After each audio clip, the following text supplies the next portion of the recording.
Live for God Studio Productions. This is Cooking with Brian, a cooking show with food that actually tastes great.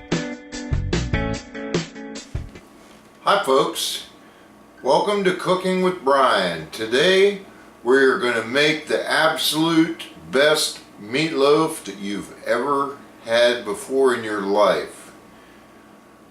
This recipe calls for 2 pounds of ground beef, and this is to serve at least 2 decent eaters, and you could actually, maybe if you're not big eaters, maybe up to 4 people. It depends on your appetites, but 2 adults, you're figuring about a pound a piece in hamburger.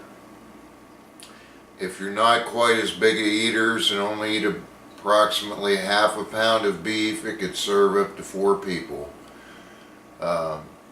Here's how you make it, friends. Okay, friends, you'll need about 2 slices of bread. You'll also need your 2 pounds of beef. You'll need 2 cans of whole peeled tomatoes. You'll need 1 onion. It can be white, yellow, or red. You need a little bit of maple syrup.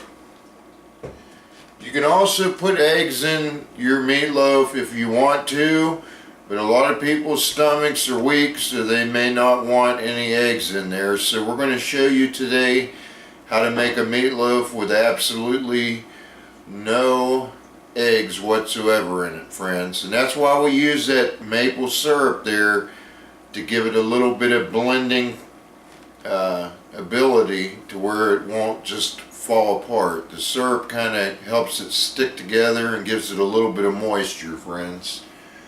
Your spices, all you need is salt, pepper, garlic powder, onion powder, basil, and oregano. And you also need to get 1 bag of red potatoes. We won't use the whole bag in this recipe. You can save what you don't use for another time, friends. Okay, friends, you want to get you some kind of large bowl, like this one's fine. I'm using a mixing bowl. You don't have to use a stand mixer, but it sure makes things a lot easier, and you know, as you're preparing this, if you have one, it's much easier. Get you 2 slices of bread. You can use these end slices that nobody ever seems to eat. You could take the ones from each end if you want to, because you'll never know that it was an end slice when you mix it in a meatloaf.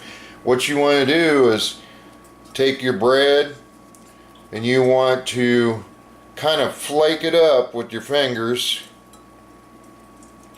into smaller pieces. It ain't gonna be perfect, but the better and more smaller you flake it up, the better it'll mix.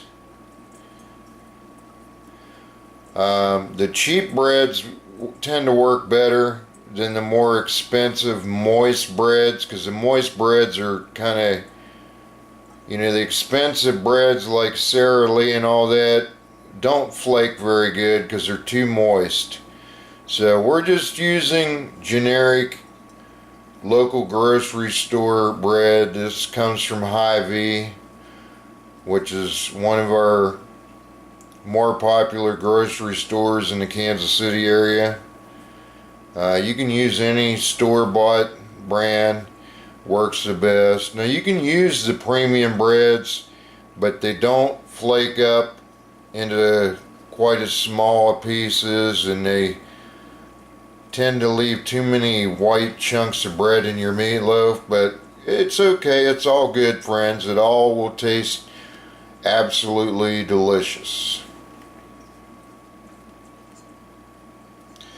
Your disclaimers for today: if you cut yourself or others, or you bleed to death or cause others to bleed to death, make anybody mad and they beat you to a pulp, it's all your fault, friends. You take full responsibility for all bad things and give me the credit for all good things. That's the way it works on Cooking with Brian. Okay, you want to take some black pepper. You can put about 6-7 dashes in there. Get you some salt. Put about 4 or 5 dashes in there. Okay, friends, take you some garlic powder and put about 4 dashes in there. Then get you some onion powder and put about 8 dashes. Okay, friends, then take your maple syrup here.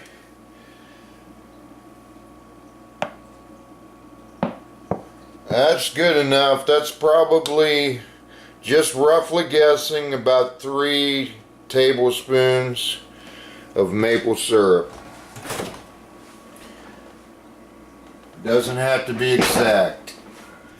Okay, friends, then you want to get you your onion, whatever one you chose, red, yellow, or white, it don't matter. It can be a Vidalia onion, sweet onion, it don't matter. As long as it's a regular sized onion of any kind, it's fine. They all taste good in a meatloaf.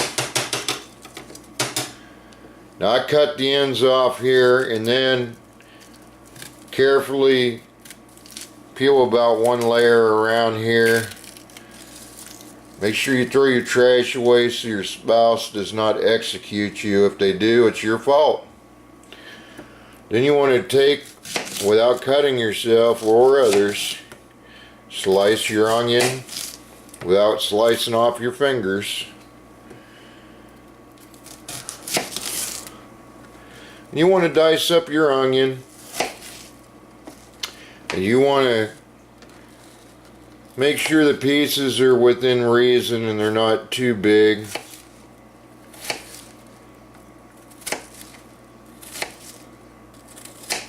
If you happen to injure yourself, be sure to get medical attention swiftly. Like I said, if you injure yourself in any way or you injure others, kill your animals by accident or whatever, it's your fault, not mine. So don't call me. Do not call me. Call somebody that cares.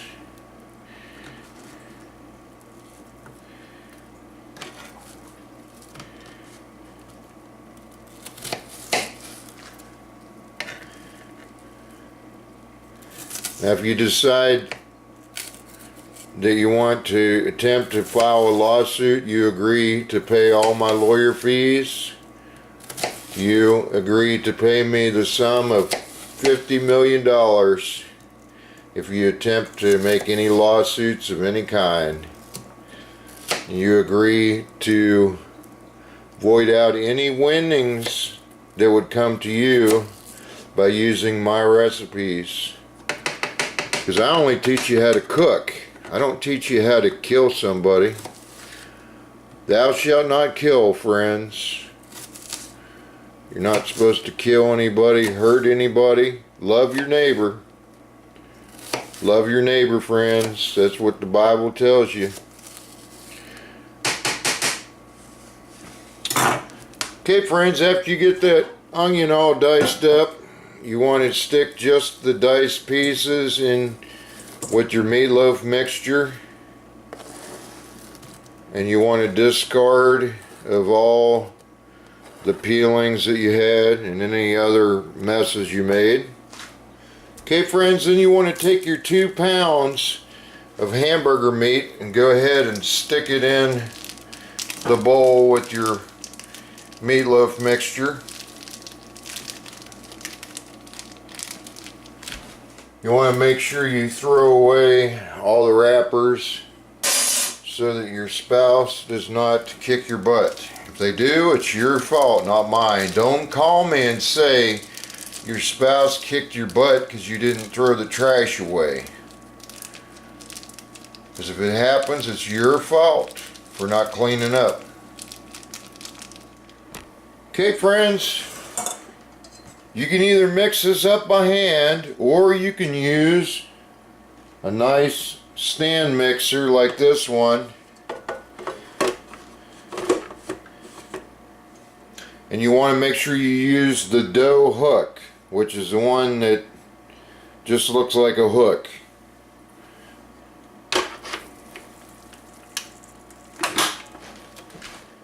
Okay friends, go ahead, and if you got one like this, mine's a Master Gourmet. I don't have a KitchenAid because they want to rip you off with your money. This one works just as good in my mind. Go ahead and mix it all up.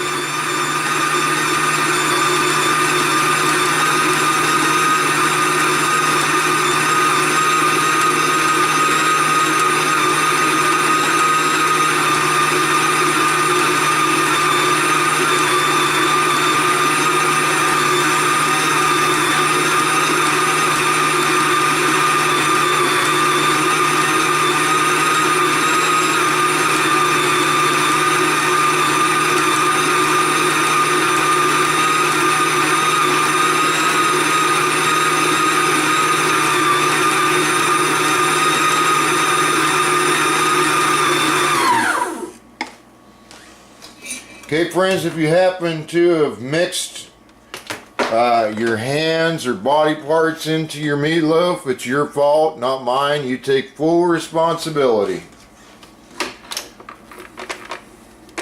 Any injuries of any kind is your fault, not mine.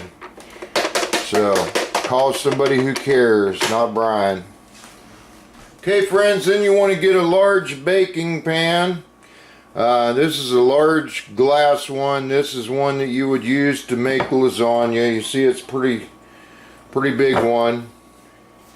And here's a chef's secret. Make sure you have some Pam spray or any other kind of no stick spray, because this will save you a lot of work later. Make sure you spray all the way around the sides and on the bottom. That'll sure save a lot of work later.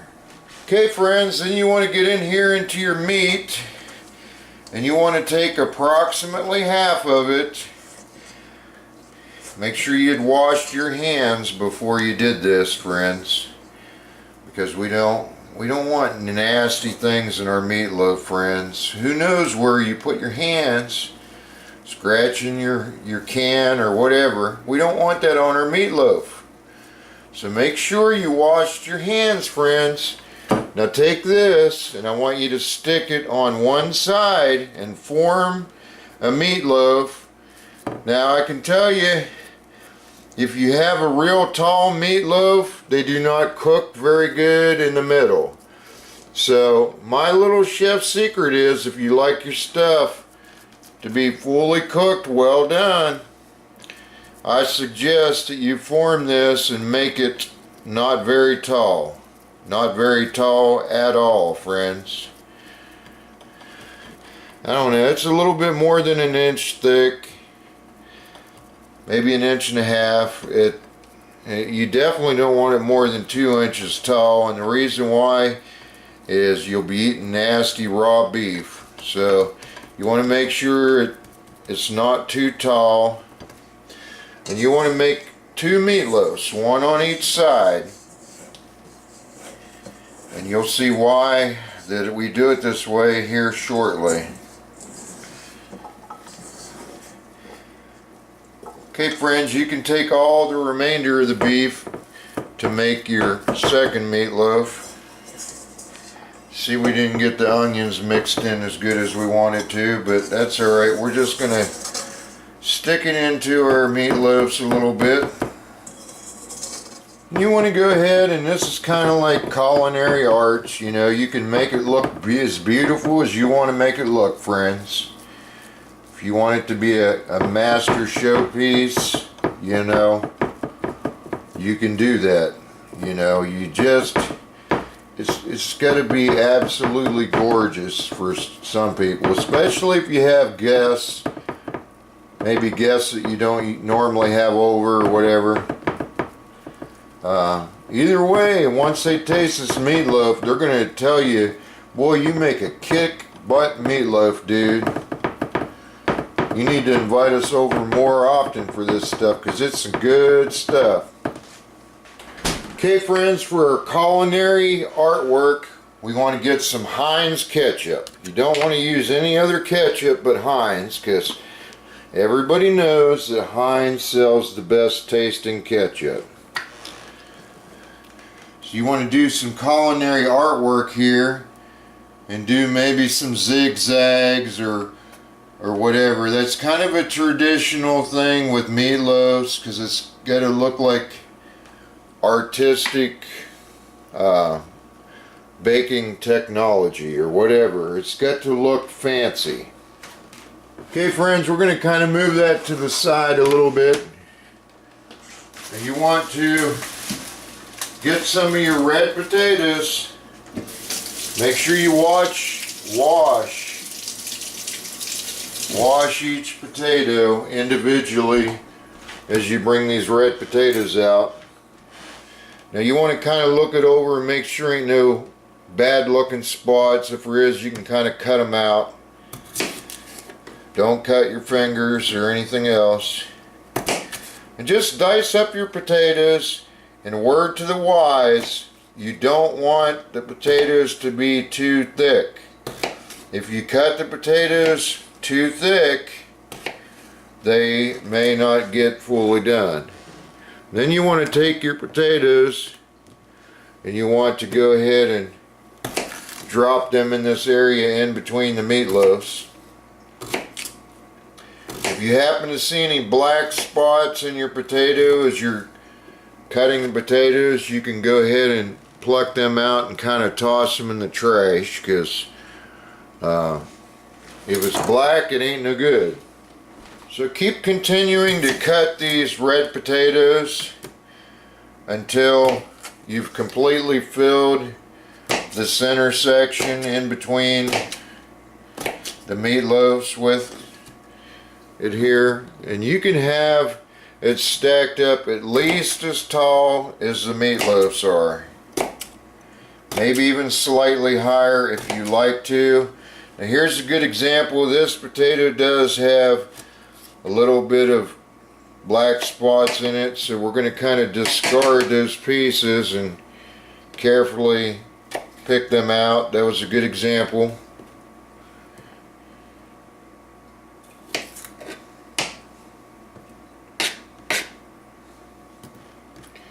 Those pieces look okay. Just got to pay attention, friends. If it looks rotten, cut it out. Sometimes the Lord will tell you when you're holding a potato, He may tell you, Brian, that ain't no good. And He's told me that more than once. I've held a potato in my hand and the Lord has told me, Brian, that ain't no good. But Brian don't like to always listen. Sometimes I would probably go ahead and start cutting in the potato to check and see if the Lord was right when He told me not to eat the potato because it was bad. But you know how people are. We're kind of stubborn, don't listen to the Lord when He tells us things. Shame on us. So friends, if you pick a potato up and the Lord happens to tell you that the potato ain't no good, just throw the dumb thing away. Because you know it ain't no good. The Lord knows better than we do.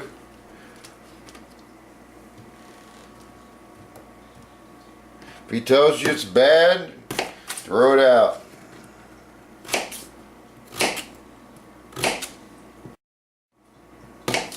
We don't listen very good to the Lord at all, do we? Now here's another potato. It's got kind of some areas that I don't think looks the greatest, so we're going to kind of trim those out of there. I don't think that one's any good. The Lord didn't tell me that. I saw it for my own self. Probably gets tired of telling me because I don't listen. Okay friends, this one looks good. We're going to go ahead and cut this bad boy up. slap it in here between our meatloafs.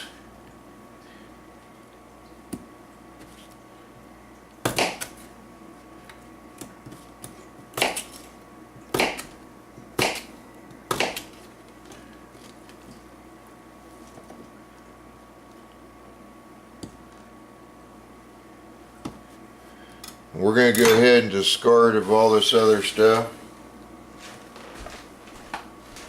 Okay friends, you want to go ahead and preheat your oven on bake 425 degrees. If you happen to catch your house on fire, burn animals, kill animals, or any injuries or anything where bad things happen, it's your fault, not mine. Okay friends, and you want to make sure you have a blender. You want to go ahead and dump your can of, actually you want to go ahead and drain this stuff.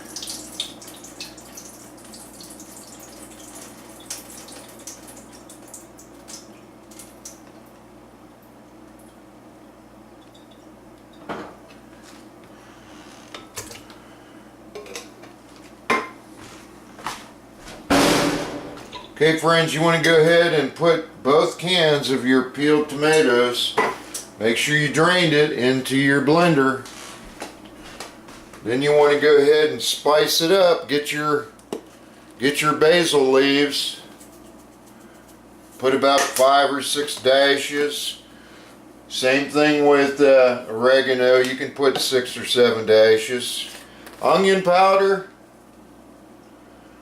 8 to 10 dashes, and garlic powder,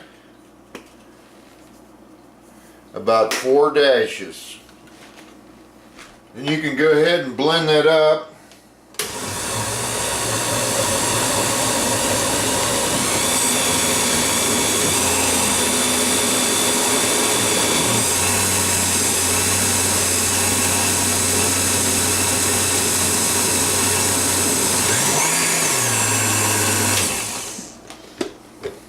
You want to go ahead and carefully dump this in here on your potatoes. You want to try to make sure you coat the potatoes fairly well.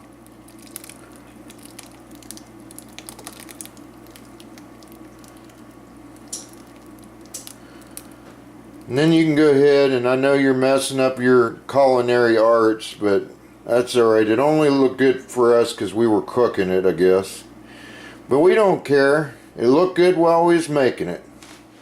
Okay friends, once your oven is preheated, put that in the oven for exactly 65 minutes on 425 degrees.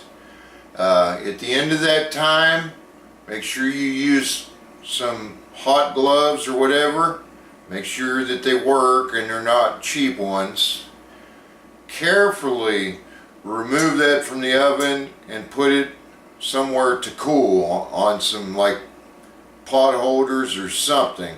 But do not burn yourselves. It's very dangerous taking hot stuff out of the oven. If you hurt yourself or others, it's your fault. If you get hospital bills because you're clumsy, it's your fault, not mine. So call somebody who cares, not Brian, because Brian probably don't care. I care about my own legs, and I don't want hot tomato sauce on my legs because the stuff burns, dude. So don't burn yourself. Be careful. Then let it cool. Once you take it out of the oven after 65 minutes, let it cool for about at least 5 or 10 minutes before that you get into it to serve it. Cut it however you want to. Unless somebody doesn't want you cutting it, just leave it alone and let them cut it. Okay friends, and that's how you make the most delicious meatloaf you will ever taste, guaranteed. We'll see you another time. Bye y'all.